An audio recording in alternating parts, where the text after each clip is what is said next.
ஏங்க ஏதாவது ப்ளவுஸில் பிரச்சனையா? இவ்வளோ ப்ளவுஸ் வச்சுட்டு இருக்கீங்க? பிரச்சனைலாம் இல்லை வள்ளி. ஒரு 2 டேஸ் பேக்கு ஒரு வீடியோ போட்டேன் பாருங்க. 2 ஹவர்ஸில் ஒரு ப்ளவுஸ் தைச்சோம். அதில் ஏதாவது பிரச்சனையாக்கா? அதுலேயே பிரச்சனை இல்லை. அதில் வந்து கஸ்டமர் ஃபுல் சாட்டிஸ்ஃபைட் ஆகிட்டாங்க.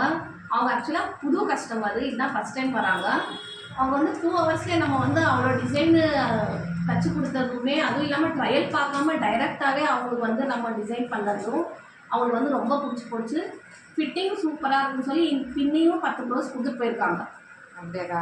அதில் எந்த பிரச்சனையும் இல்லை. ஆனால் இந்த வீடியோ பார்த்துட்டு ஏற்கனவே கொடுத்துருக்காங்க பாருங்க அவங்கக்கிட்ட கஸ்டமர், 10 டேஸு 1 வீக் ஆன கஸ்டமர். ஏன்னா அவங்கெல்லாம் ஏன் வந்து எங்களுக்கு இன்னுமே நீங்கள் தைக்காமல் இருக்கீங்க, எங்கள் துணி இப்போ வந்து நீங்கள் 2 நாளில் கொடுங்க அப்படியாக்கா அப்படின்னு ரொம்ப கேட்டாங்க. நானும் சரி தரேன், 2 நாளில் 1 வீக் இன்னொரு 2 டேஸில் தரேன்னு சொல்லியிருக்கேன். ஆனால் இந்த மேடம் வந்து எனக்கு வந்து நான் கொடுத்து 1 வீக் ஆச்சு, எனக்கு இன்றைக்கி 5 ப்ளவுஸ் கம்பல்சரி எனக்கு வேணும்னு சொல்லிட்டாங்க. அதனால தான் இந்த 5 ப்ளவுஸ் இன்றைக்கி நம்ம முடிச்சிட்டோம். அவங்கள இனிமேல் வந்து டிலே ஆகாது, கொடுத்துடலாம். இது அந்த மேடமோட ப்ளவுஸ் பாருங்க.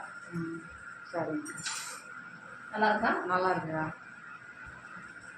டிசைன் எப்படி இருக்குன்னு பார்த்துட்டு கமெண்ட் பண்ணுங்கள், லைக் பண்ணுங்கள், ஷேர் பண்ணுங்கள், சப்ஸ்கிரைப் பண்ணுங்கள். தேங்க்யூ.